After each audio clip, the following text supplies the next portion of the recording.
فرحان سیٹھ احسان بھول گیا اور احسان فراموشی کرتے اپنی موزن پر انگلی اٹھا رہا ہے۔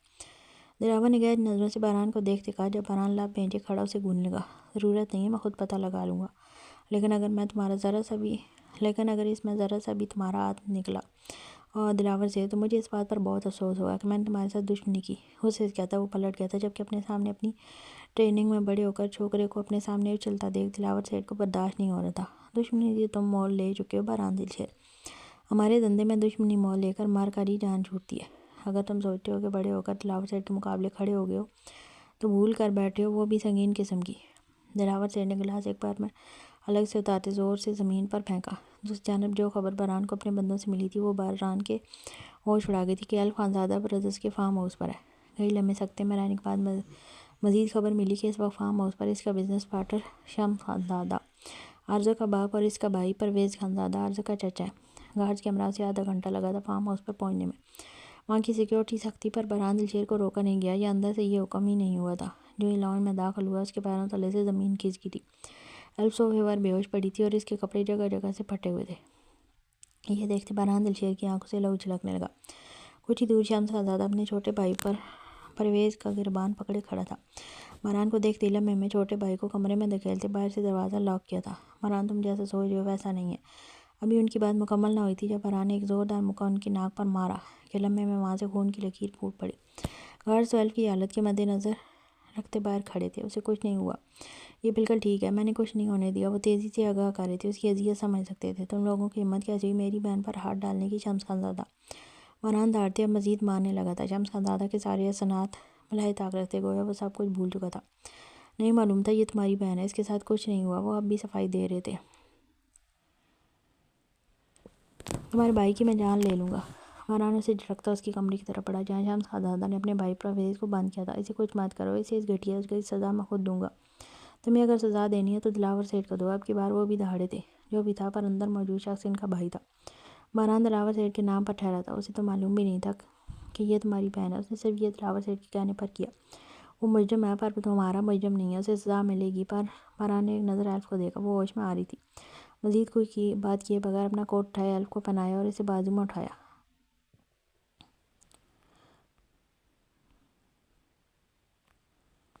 9 سال ایلف کو بازو میں اٹھاتے وہ کسی قرب سے گزرا تھا، یہ وہی جانتا تھا۔ وہ زندگی میں پہلی بار اتنا ڈرا تھا کہ اس کے اپنے قدموں میں لرزش تھی۔ دلاور سیٹھ کو میں دیکھ لوں گا، پر چھوڑوں گا تم لوگوں کو بھی نہیں۔ پر وہ بنا رکے باہر نکل گیا۔ پہلے وہ ایلف کو اسپتال لے کر گیا۔ مکمل چیک اپ کے بعد معلوم ہوا ایلف بالکل ٹھیک ہے، لیکن جسم پر خراشیں تھیں اور نوچے جانے کے نشان۔ ڈاکٹرز نے بتایا تھا زیادہ چیخنے کی وجہ سے اس کا وکل کاٹ مزید ڈیمیج ہو گیا تو اس کی عقلانے میں مزید اضافہ ہو گیا۔ وہ سنجیدگی سے سب سنتا رہا، پھر ایلف کو گھر چھوڑا۔ ایلف کی حالت دیکھ ایان چیخنے لگا۔ یوں بھی وہ بہران دلشیر سے باغی ہو رہا تھا اور اپنی ہر محرومی قصورواروں سے بہران لگنے لگا تھا۔ 2 سال پہلے ہی تو وہ ان کو وقت دینے لگا تھا، محبت دینے لگا تھا، لیکن جب سے دوسرا بزنس سٹارٹ کیا تھا ایک بار پھر پہلے والا سلسلہ چڑھ پڑا تھا، اور اب ایلف کی حالت کا ذمہ دار اسے بہران ہی لگ رہا تھا۔ بہران بنا کوئی جواب دیے وہاں سے نکل گیا اور پھر نکلتا چلا گیا۔ دلاور سیٹھ پر ڈائریکٹ ہاتھ ڈالنا آسان نہیں تھا، لیکن وہ بہت ساری جگہ سے دلاور سیٹھ کو اور اس کے بزنس کو بری طرح ڈیمیج کر سکتا تھا، اور یہی حال وہ خانزادہ برادرز کا کر سکتا تھا۔ انہیں بہت گہرا نقصان پہنچا سکتا تھا اور وہ ایسا کرنے کا ہی ارادہ رکھتا تھا، پر اس سے پہلے اسے ایلف کو سیکیور کرنا تھا۔ ایان کو وہ دور نہیں بھیج سکتا تھا کیونکہ ایان باغی ہو چکا تھا۔ اس کو اپنے قریب رکھ کر نگرانی ضروری تھی، جبکہ ایلف کا اسے کوئی خاص انتظام کرنا تھا اور ان انتظامات میں مصروف تھا جب 3 دن سے گھر نہیں گیا تھا۔ رخصتی کا شور مچا تو نورین کا دل مٹھی میں لگا۔ بے شک ضیاء سے لاکھ نفرت سہی، پر وہ اب اس کی بیوی کی حیثیت سے اس کے بیڈ روم میں جا رہی تھی۔ وہ کسی بھی لحاظ سے اس کی ذات کی نفی کرنے کا حق بالکل نہیں رکھتی تھی۔ ایک خوفناک تھا، پر وہ پکا ارادہ کر چکی تھی۔ وہ کسی صورت ضیاء کو خود کو چھونے نہیں دے گی اور بہت معصومیت سے ضیاء کا سکون تباہ کر دے گی۔ رخصتی کے وقت اس کے باپ نے اسے گلے لگ کر بہت محبت اور پیار دیا، دعائیں دی تھی، پر وہ ان سے بھی خفا تھی۔ آخر اتنی محبت اور مان دیا پر اعتبار نہیں دیا۔ چہرے پر گھونگھٹ ہونے کے باعث کچھ نظر نہیں آ رہا تھا، پر کسی نے بہت اچانک اس کا ہاتھ تھاما تھا۔ اس کی طبیعت کو مد نظر رکھتے اسے پہلے ضیاء کے ساتھ بٹھایا نہیں گیا تھا، لیکن رخصتی جلدی کر رہی تھی۔ ہمنا ہاتھ کسی کے مضبوط ہاتھ میں محسوس کرتے اسے سمجھنے میں دیر نہیں لگی کہ وہ ہاتھ ضیاء کا تھا، جبکہ ضیاء اس کے گرم تپتے ہاتھ محسوس کرتے لب بھیج گیا تھا۔ دل اسے پوری طرح اپنا کر خوشی سے سرشار مسرور ہو گیا تھا، مگر اس کی ناراضگی کا بھی خوف تھا جو اسے ہر حال میں دور کرنا تھا۔ گاڑی میں نورین کو بٹھاتے وہ خود اس کے ساتھ بیٹھا اور اس کے ہاتھوں کو نرمی سے دبانے لگا۔ کچھ وقت بعد گھر پہنچے تو بغیر کسی رسم و رواج کے وہ خود نورین کو اپنے کمرے میں لے گیا، جہاں نفاس سے پھولوں سے مسحری کو سجایا گیا تھا۔ تو میں سے ہی میرا ویٹ کرنا نورین، میں ایان وغیرہ کو رخصت کر کے آ رہا ہوں۔ وہ اس امید میں کچھ پل کھڑا رہا کہ وہ کوئی جواب دے گی، پر جواب نہ ملنے پر وہ گہری سانس بھرتا باہر نکل گیا۔ آدھے گھنٹے بعد کمرے میں لوٹا، دل عجیب سی لہ پر دھڑک کر پسلیوں سے بازار پٹکنے لگا۔ جس سے دل و جان اور روح سے محبت کی، آج وہ اپنی معطر دلکش پاکیزہ وجود سے اس کے ارمانوں کی صحیح سجا چکی تھی۔ وہ دھڑکتے دل کے ساتھ کمرے میں داخل ہوا، مگر اندر آتے ہی ارمانوں پر گویا پانی پھر گیا۔ کمرے میں موجود کوچ پر اس کی جویلری اور دلہن والا لباس پڑا تھا، اور وہ بیڈ کے ایک کونے میں کمفرٹر میں دبکی لیٹی تھی۔ وہ تو اپنے طور پر بہت جلدی کمرے میں آیا تھا کہ طبیعت خرابی کی وجہ سے اس نازک جان کو اس کا زیادہ انتظار نہ کرنا پڑے اور وہ آرام کرے، مگر اسے نورین سے اس قدر پھرتی کی توقع ہرگز نہیں تھی۔ دلہن اسے دیکھنے کے لیے تیار نہیں تھی تو وہ کیا کرتا تیار رہ کر؟ جب اس کی 10 منٹ بعد بھی وہ فریش ہو کر کمرے میں آیا، لائٹ آف کرتے مدھم روشنی کا سائڈ لیمپ جلا کر جوں ہی وہ بستر پر لیٹا، پل بھر میں ہوش اڑے۔ اس کی پوری کمر گیلی ہو چکی تھی۔ کمرے کی لائٹ کھولتے اپنے حصے سے کمفرٹر ہٹایا تو اسے دوسری جانب لیٹی نورین کے کمفرٹر میں دبکی پوش کو گورا۔ وہ بھی یہی سوچ کر حیران تھا کہ آخر اتنی خاموشی کیسے؟ وہ تو سمجھا تھا آج اس کا کمرہ خون ریز جنگ کا میدان بنے گا، لیکن محتمہ تو سائلنٹلی اٹیک کر گئی تھی جب ہی اس کی سائڈ کا پورا بیڈ گیلا تھا۔ کچھ سوچتے وہ یکدم مسکرایا اور نورین کی طرف آتے اس کے سر پر کھڑا ہوا اور سینے پر ہاتھ باندھتے اس کے آدھے کمفرٹر سے ظاہر ہوتے چہرے کو دیکھنے لگا۔ یعنی اب یہ بھی لیٹی تھی، سونے کا سوال پیدا نہیں ہوتا۔ یکدم وہ اس کے اوپر لیٹتا اپنا آدھا وزن اپنی نئی نویلی دلہن پر ڈال گیا۔ نورین جو آنکھیں بند کی اپنی چالاکی پر خوش تھی، اچانک اتنا بھاری وزن خود پر محسوس کرتے پٹ سے آنکھیں کھولی۔ ضیاء کا چہرہ اس کے چہرے کے قریب تھا، صرف دونوں کے درمیان کمفرٹر تھا۔ وہ اس کی اس اچانک حرکت پر سٹ پٹائی تھی۔ یہ کیا بےہودگی ہے؟ میرے اوپر سے اٹھو ضیاء، حیدر میری سانس رک رہی ہے۔ نورین غصے سے پھنکاری، ابھی تو میں نے کچھ کیا ہی نہیں، ابھی سے سانس روک رہی ہے بیگم آپ کی؟ وہ معنی خیز بولا تو بخار کی حدت سے پہلے سے سرخ چہرہ مزید سرخ ہو گیا۔ بےہودہ بے حیا انسان، میری سانس روک رہی ہے، اوپر سے اٹھو۔ نورین نے دانت پیسے۔ اوہ کم آن ڈارلنگ، تم ہی تو چاہتی تھی میں تمہارا کمفرٹر اور تم میرا گدا بن جاؤ، تبھی تو میرے بستر کو نہلایا ہے تم نے۔ وہ انگلی سے اس کے چہرے سے مکمل کمفرٹر کھسکاتا انتہائی شرارتی لہجے میں بولا، میں ایسا کچھ بھی نہیں چاہتی، سمجھے؟ دور ہٹو مجھ سے۔ وہ غصے سے پھنکاری اور جھٹکے سے ضیاء کو پیچھے دھکیلا کہ وہ بیڈ کے گیلے حصے پر گر گیا۔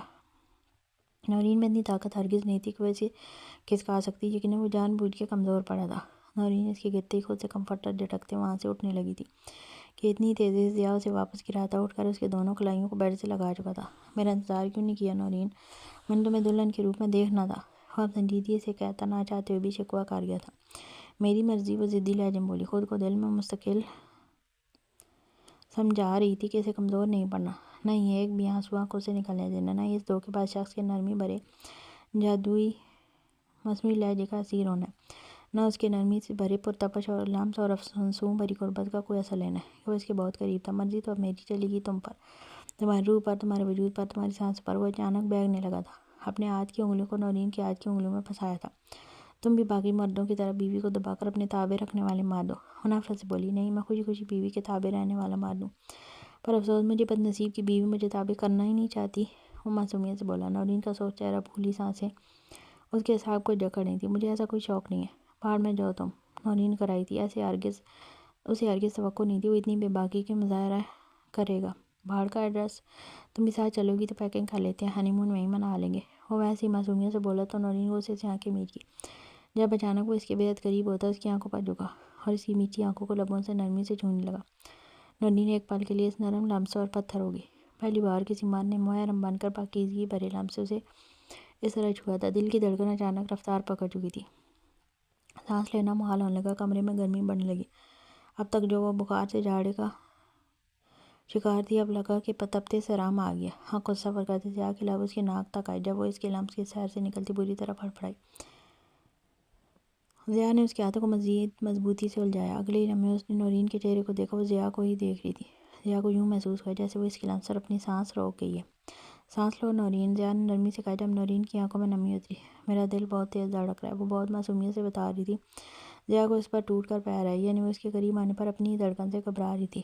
رکو میں چیک کرتا ہوں، شرارت سے کہتا ابھی اس کی نظر گردن تک ہی پہنچی تھی کہ نورین چیخ پڑی، میرا دماغ بہت تیز دھڑک رہا ہے۔ ضیاء پہلے ناسمجھی سے اسے دیکھنے لگا، پھر بے ساختہ قہقہ لگایا، جبکہ نورین جی توڑ مزاحمت کرنے لگی۔ وہ اچانک اس کی کالر فون پر جھکا تو نورین تڑپ اٹھی۔ میں تم سے نفرت کرتی ہوں ضیاء، اسے اپنے بے تحاشا دھڑکتے دل پر روتے ہوئے کہا تو ضیاء اس کے کانوں کی لو کو لبوں سے چھوتا ہوا بولا، اور ضیاء ادھر تم سے عشق کرتا ہے۔ وہ نرمی سے پھونکا گیا سیر تھا کہ نورین اچانک مزاحمت چھوڑ گئی تھی۔ میں نے وہ سب بہت مجبوری میں کیا۔ بخدا نورین، اس وقت تمہارے دل کی دھڑکن بہت معمولی تیز دھڑک رہی ہے۔ اگر تم میرے دل کی دھڑکن سن لیتی جو تمہیں کھونے کے احساس سے دھڑک دھڑک کر پاگل ہو رہی تھی، تو تم ویسے ہی ترس کھا کر خود مجھ سے شادی کر لیتی۔ نورین کو اپنی گردن پر نمی کا احساس ہوا تھا۔ وہ سمجھ نہ سکی، لیکن پھر عالیہ بیگم کے جملے اس کے ذہن میں گھومنے لگے۔ وہ اسے جھانسا دے رہا تھا تاکہ وہ خود کو اس کے سپرد کر لے۔ وہ ناانصافی بھول جائے، وہ بدنامی بھول جائے، اپنے باپ کی بے اعتباری بھول جائے جو ضیاء حیدر کے ہر عمل سے صرف اس کے حصے میں آئی تھی۔ عشق ایسا خودغرض نہیں ہوتا ضیاء حیدر، تمہیں صرف ضد تھی میرے اصول کی، اور جسے تم عشق کہہ رہے ہو نا، وہ صرف میرے وجود کی چاہ اور طلب ہے۔ وہ پاگل لڑکی پل بھر میں ضیاء کا سارا خمار بھاگ سے اڑا گئی تھی۔ وہ اس کی گردن سے چہرہ نکال کر نورین کی آنکھوں میں دیکھنے لگا۔ ضیاء کی آنکھیں سرخ تھیں، آنکھوں میں پل بھر کے لیے خالی پن ابھرا۔ نورین بھی اسی ڈٹائی سے اس کی آنکھوں میں دیکھ رہی تھی۔ مجھے واقعی اب تمہارے وجود کی طلب ہے، اور اس میں کچھ غلط نہیں۔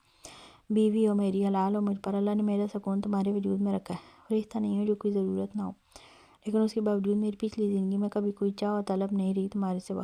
چاہت بھی تم سے اور طلب بھی تم سے۔ اس نے قید ساتھ نورین کے گال پر آہستگی سے بوسہ دیا۔ تم یہ سب باتیں کر کے مجھے حاصل نہیں کر سکتے ضیاء۔ وہ اب بھی اپنی نفرت اور ضد پر قائم تھی۔ میں تمہیں حاصل کر سکتا ہوں نورین، جب چاہوں کر سکتا ہوں، لیکن فی الحال میں ایسا خود نہیں چاہتا، اس لیے ریلیکس رہو۔ باقی میری چھوٹی موٹی شرارتیں تمہیں برداشت کرنی پڑیں گی۔ کہتے ساتھ وہ اس کے چہرے کے پاس جھکنے لگا تو نورین نے اگلے لمحے اپنے ہونٹ اندر کرتے اپنا منہ بند کر لیا۔ اس کی اس معصوم سی تدبیر پر ضیاء کا دل زور سے دھڑکا۔ اس نے اس کے ہونٹوں کے نچلے حصے کو نرمی سے لبوں سے چھوا تو نورین آنکھیں مید کی۔ جب اچانک اسے اپنے ہاتھ آزاد ہوتے محسوس ہوئے، آنکھیں کھولیں تو ضیاء بیڈ سے اٹھ گیا تھا اور اب ڈریسنگ مرر کے سامنے کھڑا تھا۔ نورین اپنے دل کے مقام پر ہاتھ رکھتی آنکھیں زور سے بند کر گئی۔ اس ظالم آدمی کی کتنی جان لیوا قربت تھی، پر ضیاء ایک بات نے اسے اندر تک سکون دیا تھا کہ وہ اس کی مرضی کے بغیر اس کے قریب نہیں آئے گا، ورنہ خود بھی جانتی تھی کہ اگر وہ قریب آنا چاہے تو وہ کسی صورت کسی بھی حق سے نہیں روک سکتی، اور نہ ہی کوئی دوسرا اسے اس بات پر سپورٹ کرے گا۔ الٹا اگر کسی کو اس بات کی بھنک بھی لگ جاتی تو سب اسے ہی لعن طعن کرتے۔ کچھ لمحوں بعد اس نے آنکھیں کھولی تو شرم سے نظریں جھک گئیں۔ کچھ لمحے بعد نظریں جھک گئیں، وہ شرٹ لیس شیشے کے سامنے کھڑا تھا۔ کچھ لمحوں بعد نورین نے جو نظروں سے دوبارہ اس کی جانب دیکھنے لگی، اس کا کسرتی بھاری جسم، وہ بے تحاشا خوبصورت تھا۔ وہ اسی کو دیکھ رہی تھی جب ضیاء نے اچانک اپنے دونوں بازو اس کی صورت میں اپنے سینے پر پھیلائے۔ بے شرم لڑکی، خبردار میری طرف ایسی ویسی نظروں سے دیکھا۔ بہت شریف لڑکا ہوں میں، میری عزت پر نظر مت ڈالو۔ جلدی سے دوسری ٹی شرٹ پہنتے وہ شرارت سے بولا تو نورین اسے منہ کھولے خونخوار نگاہوں سے گھورنے لگی۔ نورین کے اس طرح دیکھنے پر ضیاء قہقہ لگا کر ہنسا اور پھر وال یونٹ کے لاسٹ پورشن سے ایک نرم میٹرس نکال کر بیڈ کی دوسری جانب فرش پر بچھایا اور دوسرا کمفرٹر نکال کر لائٹ آف کی اور لیٹ گیا۔ پتہ نہیں کیوں پر نورین کو اس کا اتنی خاموشی سے نیچے سونا کھٹکا تھا۔ وہ تو سوچ رہی تھی نہ جانے کتنی لڑائی ہوگی اور وہ اس سے دست درازی کی کوشش کرے گا، پر ایسا کچھ بھی نہیں ہوتا۔ وہ تو اس سے ہضم نہیں ہو رہا تھا۔ اندھیرے کمرے میں وہ بیڈ کراؤن سے ٹیک لگاتی بیٹھ گئی۔ ماتھے پر ٹھنڈا پسینہ تھا، مطلب بخار اتر چکا تھا۔ وہ حیران تھی کہ اتنے دنوں کی دوائیوں سے بخار نہیں اترا، پر اس شخص کی نزدیکی سے اتر گیا۔ شاید یہ بخار چڑھا یہ شادی کے خوف کے باعث تھا۔ بخار اترا تو شدید بھوک کا احساس جاگا کہ اس شادی اور اتنے دنوں کے بخار کی وجہ سے منہ کی کڑواہٹ کے باعث ڈھنگ سے کچھ کھایا پیا ہی کب تھا۔ وہ کروٹ بدل کر لیٹ گئی اور خود سے کمفرٹر پرے کیا کہ گرمی لگ رہی تھی۔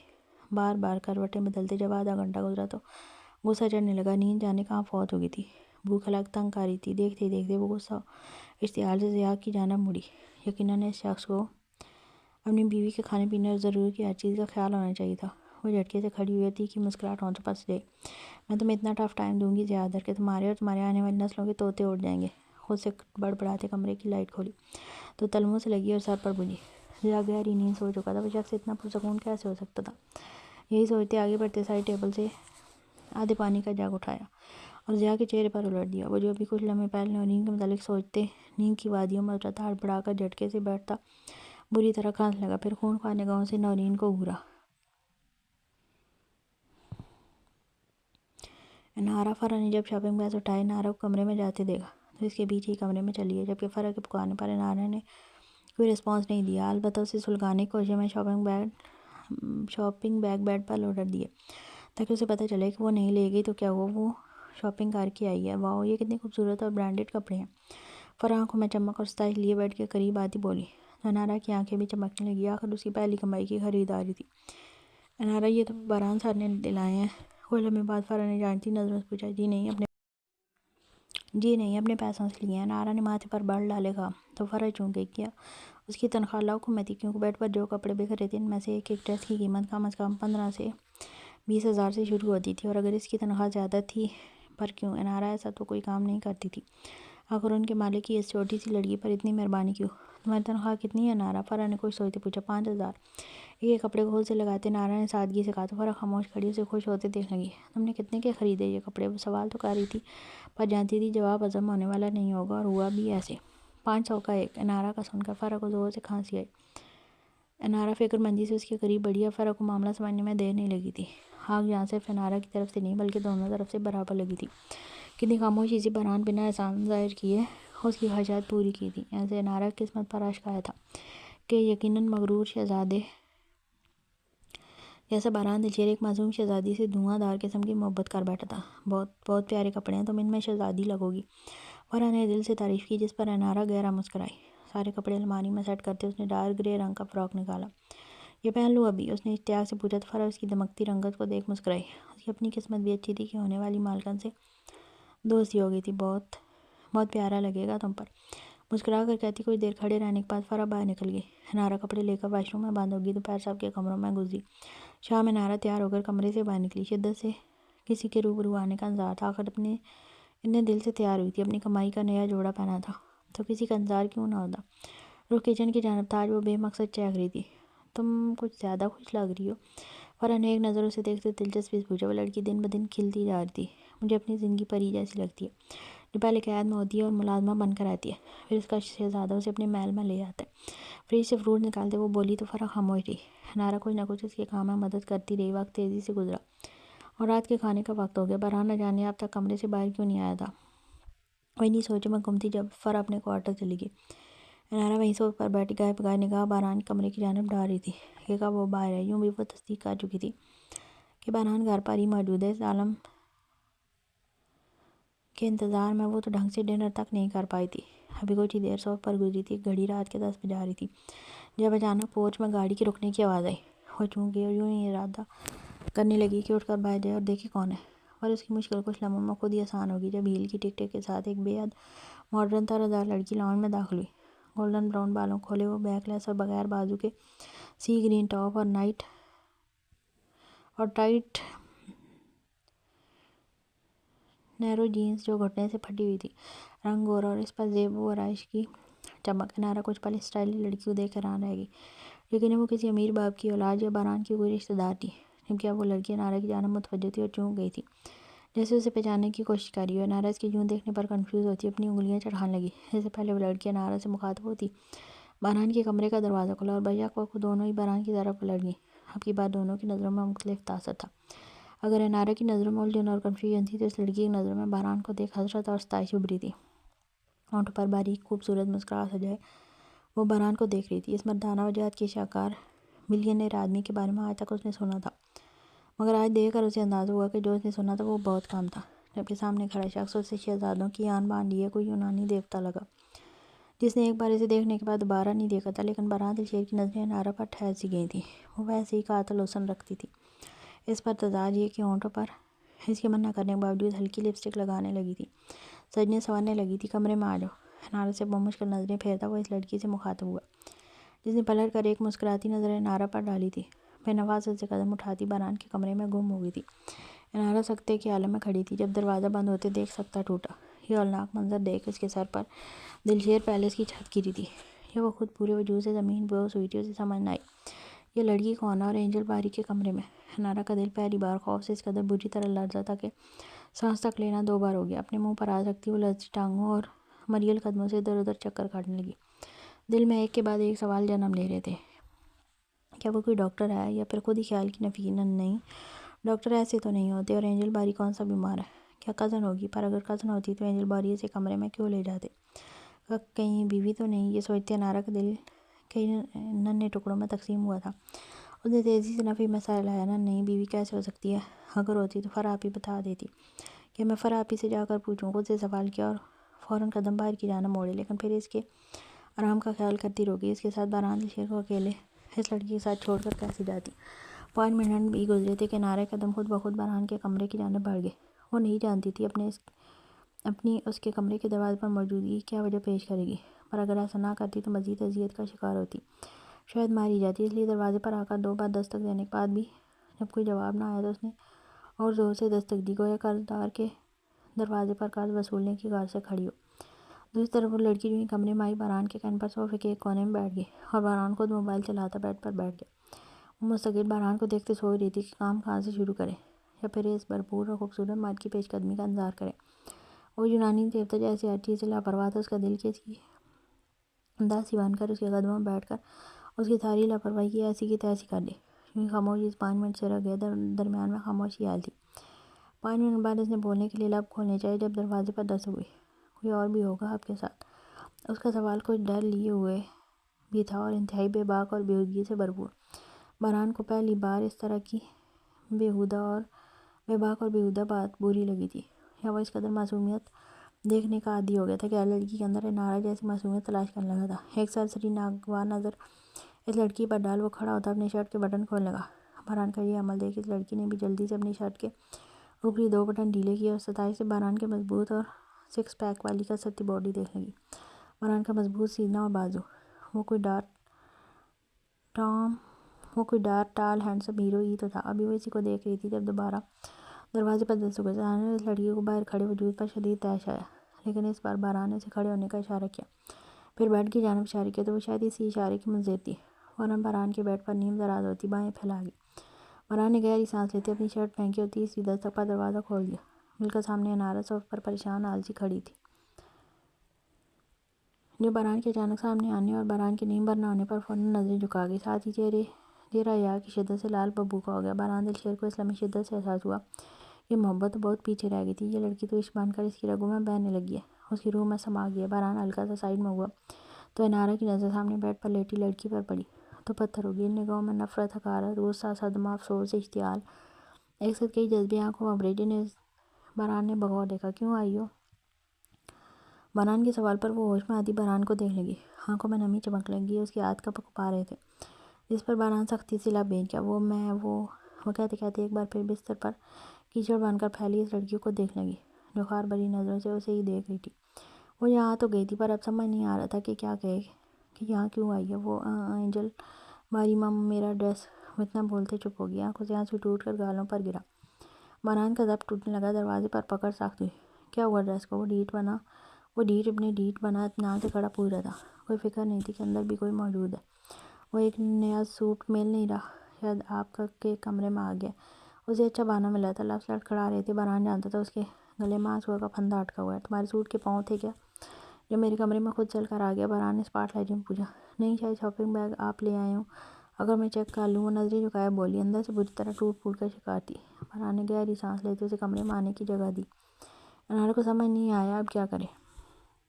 وہ بے مقصد کبھی باران کے کمرے سے منسلک 2 کمروں میں جا کر چیک کرتی، کبھی اسٹڈی، کبھی وارڈروب اور کبھی بیڈ کے نیچے۔ انتہا تو تب ہوئی جب وہ باران کے سائڈ ٹیبل کے ڈرار میں تلاش کرنے لگی۔ باران سینے پر ہاتھ باندھے اسے دیکھنے لگا۔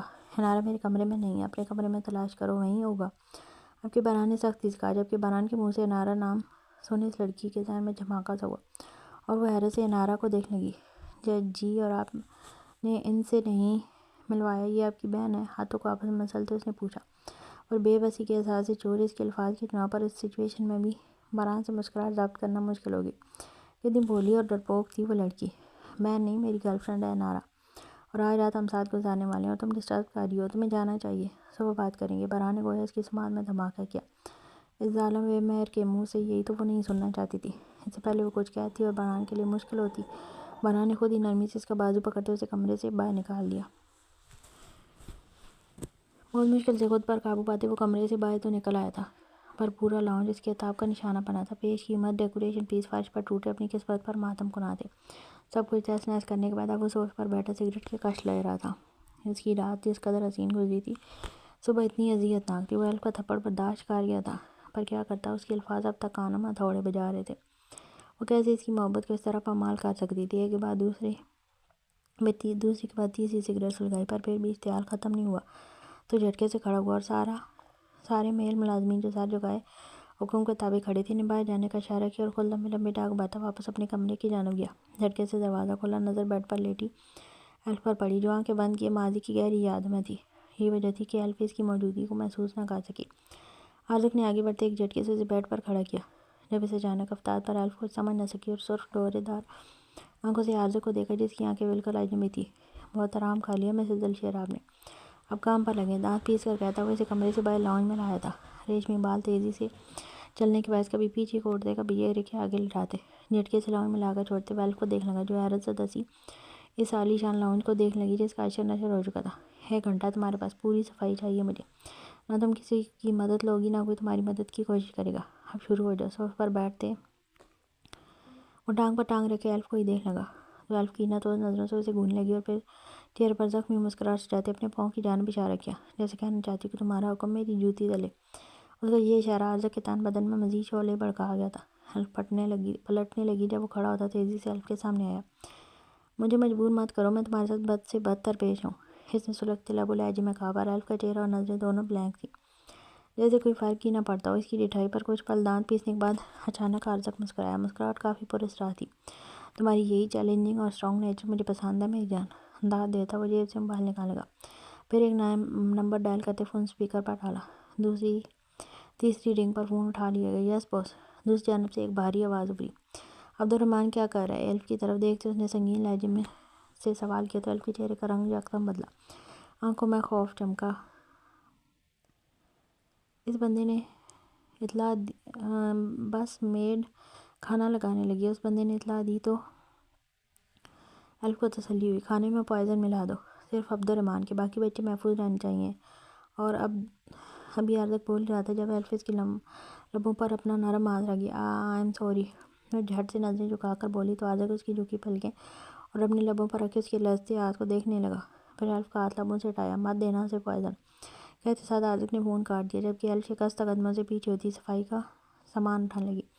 عارضک وہیں صوفے پر بیٹھ گیا، الف کو نظر انداز کیا، L E D screen on کی۔ ابھی کچھ ہی دیر گزری تھی کہ الف کسی کے لاؤنج میں گونج لگی۔ عارضک نے نظر موڑ کر دیکھا تو وہ کچرا ایک باکس میں جمع کر رہی تھی اور آنکھوں سے آنسو موتیوں کی صورت بہنے لگے، اس کا شفاف چہرہ گلابی ہو چکا تھا۔ جاؤ کمرے میں، جبڑے پہن کر نیا حکم صادر کیا۔ الف بنا کوئی جواب دیے کمرے میں چلی گئی جبکہ عارضک نے زور سے اپنے بال مٹھی میں دبوچتے خود کو قابو کیا۔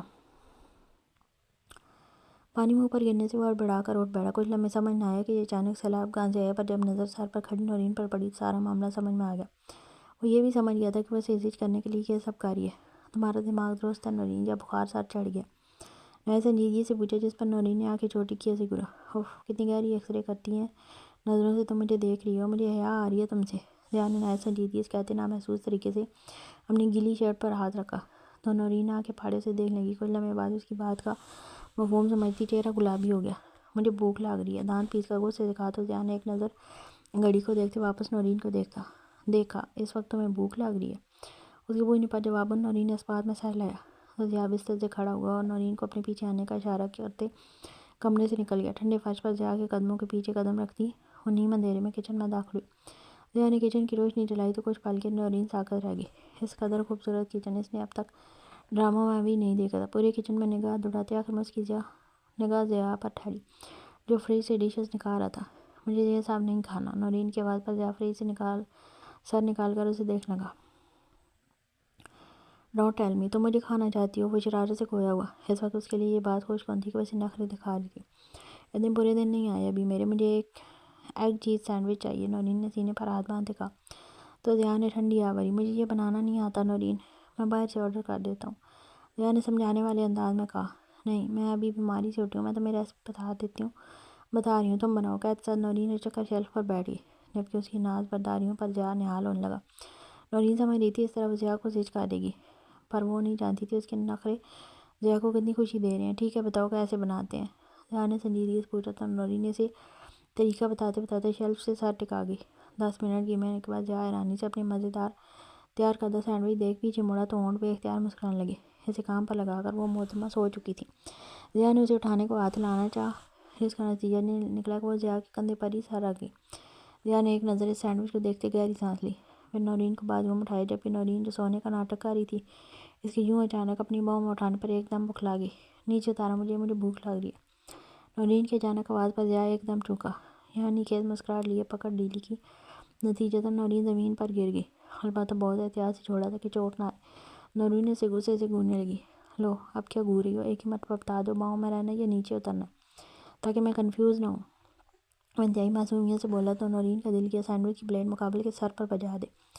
اس کے چہرے کے لال پیلے ہوتے تاثرات دیکھ جان عافیت اسی میں جانی کہ اپنی مسکراہٹ ضبط کر گیا۔ آخر سہارا دے کر کھڑے کرتے سینڈوچ کو پلیٹ اس کے ہاتھ میں پکڑائی اور پھر واپس اسے بازوؤں میں اٹھاتے کمرے میں لے جانے لگا۔ ضیاء کے اٹھنے پر نورین بھرپور احتجاج کرنے لگی جو کسی کام کا نہیں تھا، لیکن ان کے کمرے میں گم ہونے تک دو وحشتناک نظروں نے ان کا تعاقب کیا تھا اور لبوں پر ایک تباہ کن زہریلی مسکراہٹ آ ٹھہری تھی۔ آج یونیورسٹی آ کر وہ کلاس میں جانے کی بجائے ایان کے ڈپارٹمنٹ کی طرف گئی، لیکن اس کی کلاس کے باہر پہنچنے کے بعد ایک عجیب سی گھبراہٹ نے دل کو گھیرے میں لیا ہوا تھا۔ نظروں کے سامنے وہ منظر گھوما جب وہ مولی گاجر کی طرح چاقو سے ان گنڈوں پر وار کھا رہا تھا، پر وہ اس کا احسان ہرگز نہیں لینا چاہتی تھی۔ خود میں ہمت مجتمع کرتے وہ کلاس روم کے دروازے پر کھڑی ہو کر اندر دیکھنے لگی، پر خود میں اتنی ہمت جمع کرنے کا کوئی فائدہ نہیں ہوا کیونکہ وہ کلاس روم میں تھا ہی نہیں اور وہ کینٹین میں بھی نہیں تھا۔ ابھی وہ اس ڈپارٹمنٹ سے پلٹنے ہی لگی تھی کہ اپنے پیچھے کھڑے شخص سے بہت اچانک ٹکرائی۔ اپنا توازن برقرار نہ رکھتے ہوئے گرنے لگی تھی کہ زور سے آنکھیں میچ لیں، لیکن پھر اپنی کمر پر سرسراتی ہاتھ کی پکڑ محسوس کرتے اور خود کو ہوا میں پاتے پٹ سے آنکھیں کھولی، لیکن سامنے والے شخص کو دیکھ دل خوف و وحشت سے دھک سے رہ گیا۔ جب سامنے کھڑے ارسلان نیازی کے ہونٹوں پر گہری خباثت بھری مسکراہٹ تھی۔ اف، یہ فگر، یہ ناگن سی کمر۔ ابھی وہ کچھ بولتا ہے اس سے پہلے کسی نے زور سے رحم کا بازو اس کی گریب سے کھینچا کہ ارسلان جھٹکے سے پیچھے ہوا اور رحم لہراتے ہوئے کسی چٹان جیسی چیز سے ٹکرا کر سر کے آگے تارے ناچنے لگے۔ تم یہاں کیا کر رہے ہو؟ ایان کی گھراتی آواز سنائی دی تو رحم نے فوراً ہوش سنبھالا اور سر اٹھا کر ایان کو دیکھا۔ وہ اس کے بالکل قریب اس کا بازو پکڑے کھڑا تھا۔ قریب سے دیکھنے پر معلوم ہوا کہ اس نے اپنے جبڑے سختی سے بھینچے ہوئے تھے اور آنکھوں سے شعلے لپک رہے تھے۔ بتانے آیا تھا کہ واپس آ گیا ہوں، اور یہ بھی کہ اس بار اگر بیبی بھائی کو بلانا ہو تو بلا لینا۔ اس نے شیطانیت سے ہنستے ہوئے ایان کو آگ لگائی تھی، لیکن وہ استدعائیہ مسکراتا ایک قدم اس کی جانب بڑھا تھا۔ ضرورت پڑی تو ضرور بلاؤں گا، کیونکہ اگر تم نے دوبارہ کچھ ایسا کیا تو یقیناً میں یہی سمجھوں گا کہ تمہیں اس رات کی شدت سے یاد آئی ہے جو تم نے میرے اور میرے بھائی کی سنگت میں بھرپور انداز میں گزاری تھی۔ تنزیہ مسکراتے وہ ارسلان کی مسکراہٹ چھین گیا تھا۔ Let's see baby boy. Arsalan کندھے اچکاتے پلٹ گیا، لیکن پھر کچھ آگے جا کر پلٹا اور اس کے ساتھ جڑ کے کھڑی رحم کو دیکھ کر جو اپنے بازو کو چھڑوانے کی کوشش میں تھی، پھر ایان کی آنکھوں میں دیکھ کر اپنے دونوں ہاتھوں کو لہرا کر رحم کی کمر کا شیپ بناتے اپنا نچلا اور زور سے دانتوں تلے دباتے انتہائی خباثت سے ایک آنکھ ویں کی تو ایان کے وجود میں شرارے پھوٹنے لگے۔ دل و جان میں جیسے طیش و اشتعال کے خوندے سے لپکنے لگے۔ وہ ارسلان کے جاتے ہی سختی سے آنکھیں میچ گیا، پھر آنکھیں کھولتے اپنے سامنے کچھ نیچے دیکھا۔ دل کی اس لڑکی کے آج منہ کی جگہ یہ بل کھاتی کمر ہی توڑ ڈالے جسے ارسلان نے دیکھا اور چھوا تھا، پر ضبط کرتے اسے اپنے ساتھ کھینچا۔ بہت سارے لوگوں نے دلچسپی اور چسکے لیتے یہ منظر دیکھا۔ وہ مزاحمت کیے گئے اگر وہ رحم کو کھینچتا ہوا ڈپارٹمنٹ کی بیک سائڈ پر لے جانے لگا، پھر خالی کوشش میں جھٹکے سے اسے چھوڑا کہ وہ لڑکھڑاتی گرنے سے بمشکل بچی۔ جہاں تک میرا خیال ہے یہ ڈپارٹمنٹ تمہارا نہیں ہے، نہ ہی کوئی پکنک اسپاٹ ہے جو تم شالیمار باغ سمجھ کر یہاں گھومتی پھری ہو۔ اس نے دانت پیستے غصے سے سرخ ہوتی آنکھوں سے پوچھا تو رحم نے جواباً غصے سے اسے گھورا۔ عجیب پاگل لڑکا تھا، اسے اپنی جاگیر ہی سمجھ لیا تھا۔ میں آپ کی جاگیر نہیں ہوں، سمجھے؟ آپ میری مرضی، میں جہاں چاہے جاؤں۔ وہ تڑک کر بولی تو ایان غصے سے پاگل ہونے لگا۔ بہت زبان چلنے لگی ہے تمہاری، جتنا پوچھا اتنا جواب دو۔ خود پر ضبط کرتے پوچھا۔ رحم کے ہاتھ میں لٹکتا شاپنگ بیگ وہ دیکھ چکا تھا۔ یہ بیگ وہی تھا جو اس نے کل نعمان علی کو دیا تھا۔